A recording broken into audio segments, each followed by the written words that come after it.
Hola chicos, hoy les voy a mostrar un departamentito muy lindo que tenemos para 4 personas.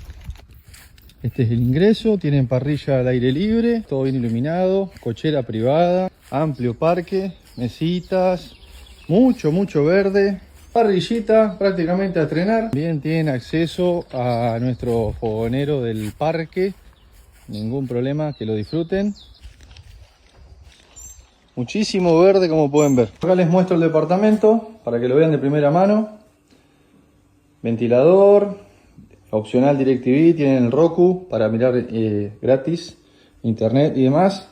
Matrimonial con aire, roperito con los enseres, cositas, bañito. También tienen esta vista hermosa 24/7.